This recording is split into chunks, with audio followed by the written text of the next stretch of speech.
How you guys doing? This is Sensei Roger. I'm Paul. And you're watching Showdown 1197. Thanks for watching. Yeah, thanks for watching. You're so quiet with that. Alright guys, today we're going to show is basically some sparring and fighting guards.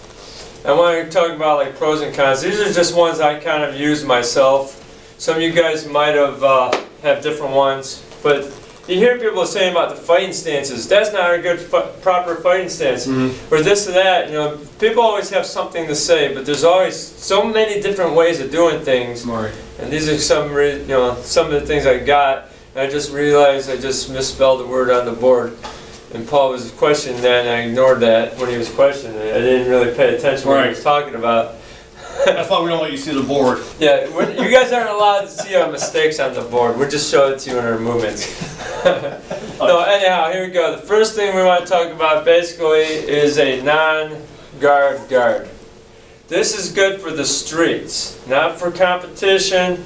This is basically for the streets. If someone's starting up, getting a little mouthy with you, you don't want to drop back and go, come on, let's fight. Right. Okay, that doesn't make sense, does it? No. Because now that would actually incite a fight.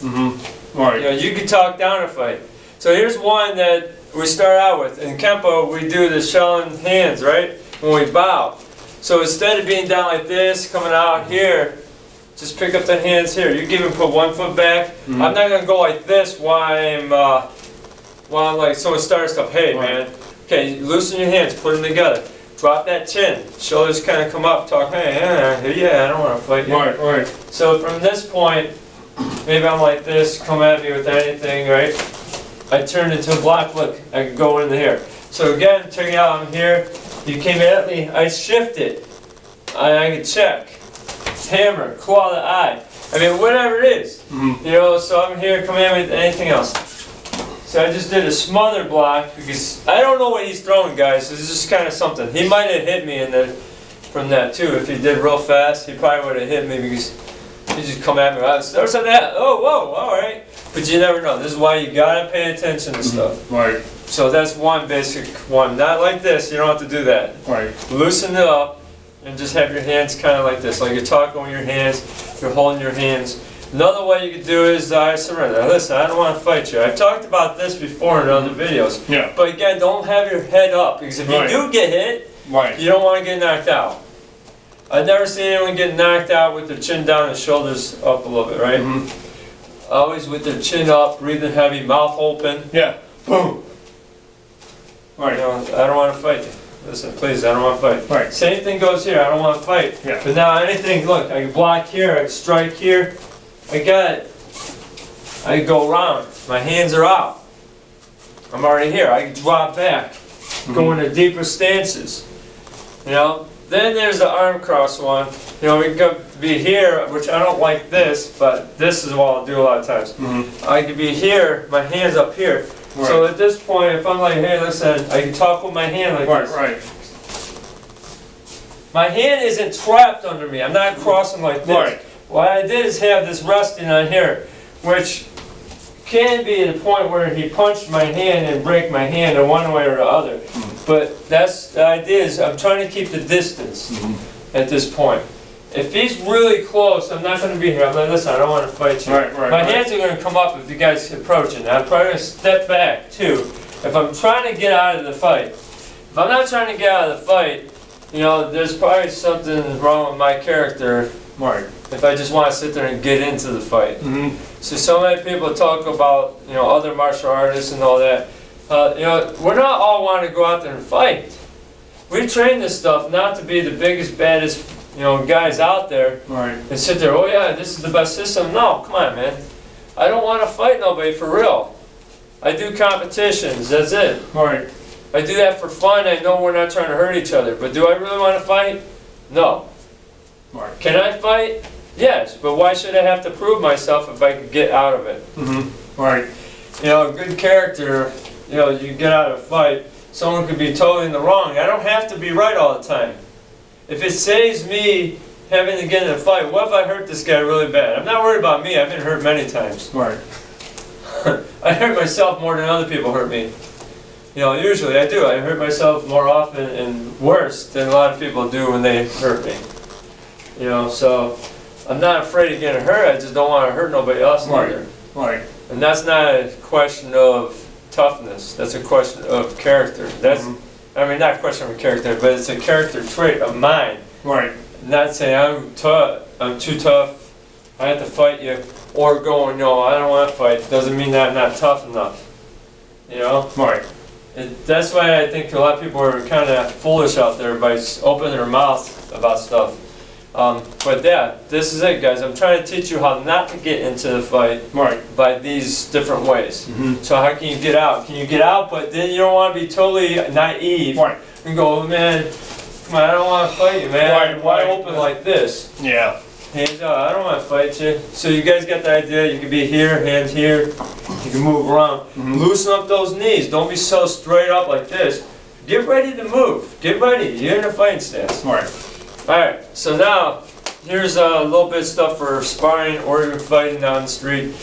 We're going to have our legs. There's a couple different ways. We talked about the fighting stance.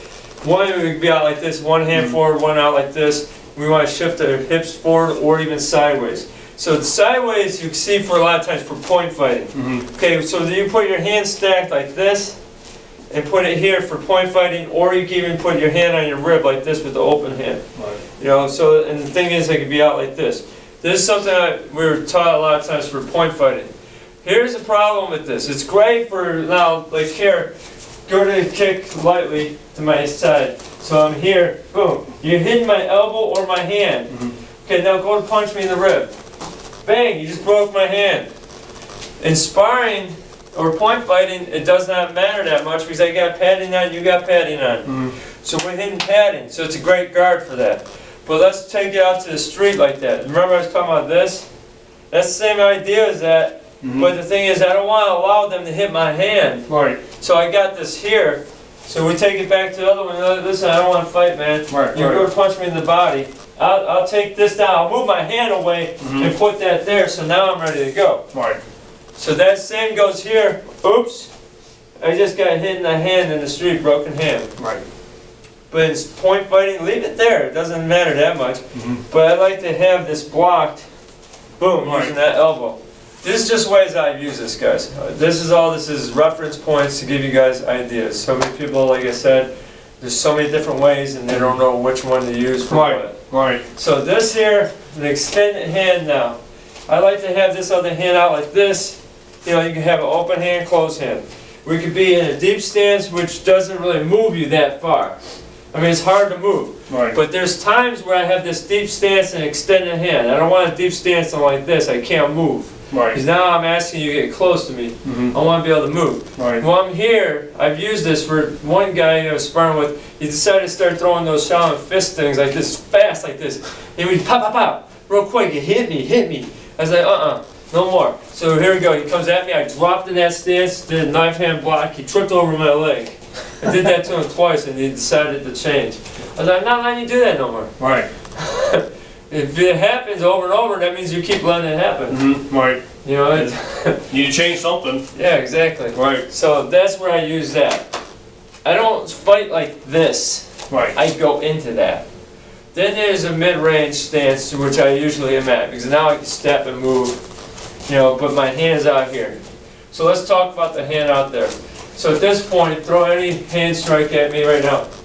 That was where he broke my finger on that first one. You see that? All right, go ahead, punch at me. See how I can block here to here. Just throw one strike at me now. Bring it to my head. Come on, get past that hand. So you have to get past the hand. Throw that hand. So I'm here. Okay, now do this again. Punch here. It's getting closer. I'm blocking too close to me right now. That's the idea. My hands are out. I can block out before it gets to me. Now I can create the distance. Now my hand's coming closer. So the extended hand is for the distance. Okay? That's how I did that. My stance here, I don't want to stay like this too much. Like I said, drop into it. I can move. That's just how I fight. I'm not saying I'm the best fighter in the world. I'm just giving you guys a little bit of my knowledge here. Okay, so that's the extended hand. I talked about the broken hand. It could be extended hand out here. We can move around. Block. I can turn into a strike. Look at this. Okay, now that's great for point fighting. You see how I just did that? I come out here. I'm not going to lunge up and hit the helmet. Okay, someone made a video about me a while ago. I'm not going to name his name because I don't want to give him credit. Alright, he made a video with both of us in it and trying to badmouth us. Some of you guys see it in the comments about it, you know, on my videos. I left it there because I don't hide nothing. But the thing is, I was doing a video talking about hitting the helmet with the back fist, the back knuckle. He put in a video and said, "Who back knuckles to the forehead? You'll break your hand." Well, yeah, no. But when it comes to point fighting, Right. this is a point. What game are you playing? Right. Let's put it that way. What game are you playing? Mm-hmm. You know, so now when it comes to straight, my extended hand, right through a punch. Boom, bam, right to the nose. Right. Right to the temple if you turn a certain way. Mm-hmm. But right here. I don't want him in the mouth, Right. barehanded. What happens when you hit someone in the mouth? Well, you're gonna have teeth in your hands. That's what I was going to say. You're going to come up with some teeth. Right. Yeah, you don't want some teeth on your hands. Yeah. You get some stitches. You don't know if the eyes water. Yeah, so that's the idea here. You can use this as a strike. My hands are extended. Right. I can reach out like this. Grab you and punch you with the other hand. So there's a lot of benefits to that. Oh, universal guard. So we don't have to be like a universal block right away. Right, right. But one hand's kind of mid-range or low. Protect your crotch and point fighting. Some of the black belts, you're allowed to hit to the crotch. So Jerry Roberts is one that would teach me to put that down in here, especially when you're kicking. Bang, you kick it, you better protect. Because if you kick high and someone kicks low, where do you get it? Right in the crotch. So that was one benefit to that. Right. But here's a disadvantage if you're not good enough, someone goes to hit you in the head, but you're not good enough to shrug your shoulder, to protect, or do that. Then that becomes a problem, doesn't it? Alright, so from here, universal block, throw, strike. See that? Okay, come on, where are you at? See, now he went this way, throw that kick again. I came in that way. So now I don't have to sit there and do, I can do inverted downward block. So I'm really like this, just come at me, just spray me. Here's one of the things I like is with this hand down here, they want to punch in your head most of the time. Right. Okay, so say you punch at my head, I can parry block, but okay, now, if the guy doesn't snap that hand quick enough, I got a rush block for a punch. See, his hand still came back, there's a poke to the eye. I can trap that arm in there, punch him now. See how that brush comes up? So my hand is here, which one's best? I don't know. How is someone fighting you? Right. How do you want to lead them? How do you want to... Because sometimes you condition your your opponent. Right. I'm here. Right. Go to hit me in the head, right? Bang! I set up that kick. Right. So there's that universal guard. I'm down here. I can even come in here, watch this. Punch at me. I block it. See, this time I came out this way. So go to hit me again at the head. So throw the jab, quick. Snap it. Okay, snap it. So I could lean away, but then that takes away some of the stuff. Okay, so snap the jab at me. See, I can come around here, I'm here. I can slip out the side even. It's hard to do it, it's hard to show you guys when we're just kind of improvising with this. Some of it is here to here. Right. But yeah, my hand's here, throw it slow. This is why a lot of times we'll throw it slow here. We come out. I can come in here, throw that punch again. I can block out here. Of course, it's easier with that jab up here. Throw the jab now. But if I'm here, right, I can lean it. Look. I can hit the body even. Right. There's a lot of things you can do with this stuff. See, one thing is when I do my sparring, I go on reactionary. I don't go by, this is the technique, that technique. Every time I try to do a technique, straight up do a technique, I usually get hit because I'm trying that technique so much. Right. And you can't just make it happen most of the time. You gotta wait for the situation to happen. So you throw the right strike for that where I'm at. What is the best block? Where is that? So you gotta figure out how's your guy fighting. And then you got your boxing guard. Boxing guard, your hips are forward a little more. You got your hands out. Chin up here. So now, then you got your tight end boxing like this. I was watching my one my one YouTube buddy there, Zen Dragon, doing a fight, and I asked him, you know, were you working this? He said he was working boxing a little bit, but the guy kept a little bit of distance on him, but he was trying to work something. I just asked him simply. Right. And I was thinking about doing this, and then I talked to him about it, and we said, okay, yeah, I think it'd be a good idea. So we got the boxing guard here, is from the distance. Now Paul gets in close, so now I can start protecting here. But again, like we said about punching that hand, bare knuckle, if I cover my temple, punch my hand. Oh, I would punch him right there. Yeah. Broken hand, punch me right there. Now your hand could get broke from my elbow. Alright, so but the idea with this, I'd rather get my hand a little fractured than get knocked out and let him have his way with me. You know? So yeah, when I'm here, see I can press in. So now, let's just do a little bit of slap boxing around. I'm going to try to mix around different ones. Okay. Alright, I'm not going to do this stuff because we already talked about that. Alright. So I'm going to try to be the extended hand, the sparring hand, you know, the boxing like this, boxing here, universal. We're going to mess around. Alright, here we go. You ready? Yep. Good.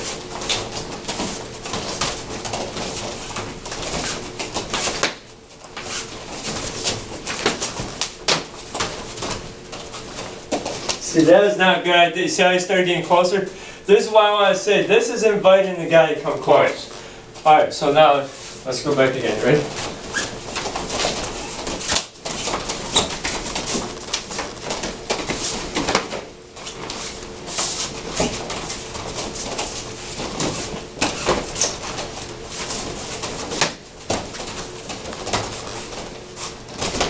I Nice. just touched him Right there. in the face. Right on the bridge of the nose. You see, the idea was setting it up now. Yeah. Being here.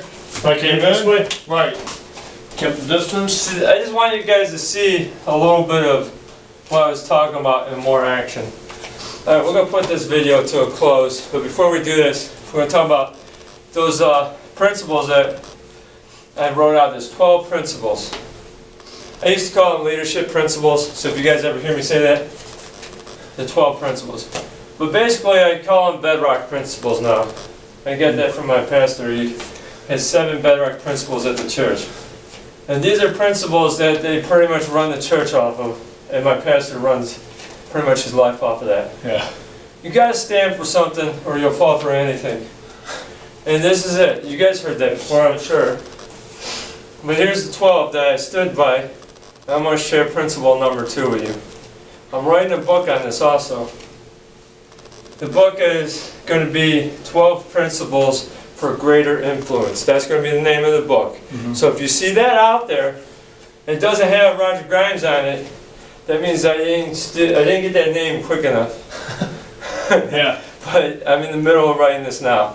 I'm just letting everyone know that is the plan for that. Things could change. Someone might publish something with that name before me. But if you see my name on it, that's it. Right. But here's principle number 2. Develop a positive attitude. Is that a great one? Yeah. These Simple. are basic. Yeah. Principle number 1 was don't be a complainer. And then develop a positive attitude. Wait, these could go hand in hand. Right. Some people go say, it's the same thing. No, you could not complain and still have a bad attitude. Yeah. Just the way you carry yourself. You have a bad attitude. Yeah. People get paid more money a lot of times at a job, not just because of their work. It's because of their attitude sometimes. Yeah. If you have a great attitude and have mediocre work, Right. you'll get paid more than most of those that have a bad attitude and amazing work ethics. Right. You have a bad attitude, so your boss eventually is going to get tired of that, and you might find yourself without a job. Or you're just not getting the promotions that some do, unless you have the favor of God on your life.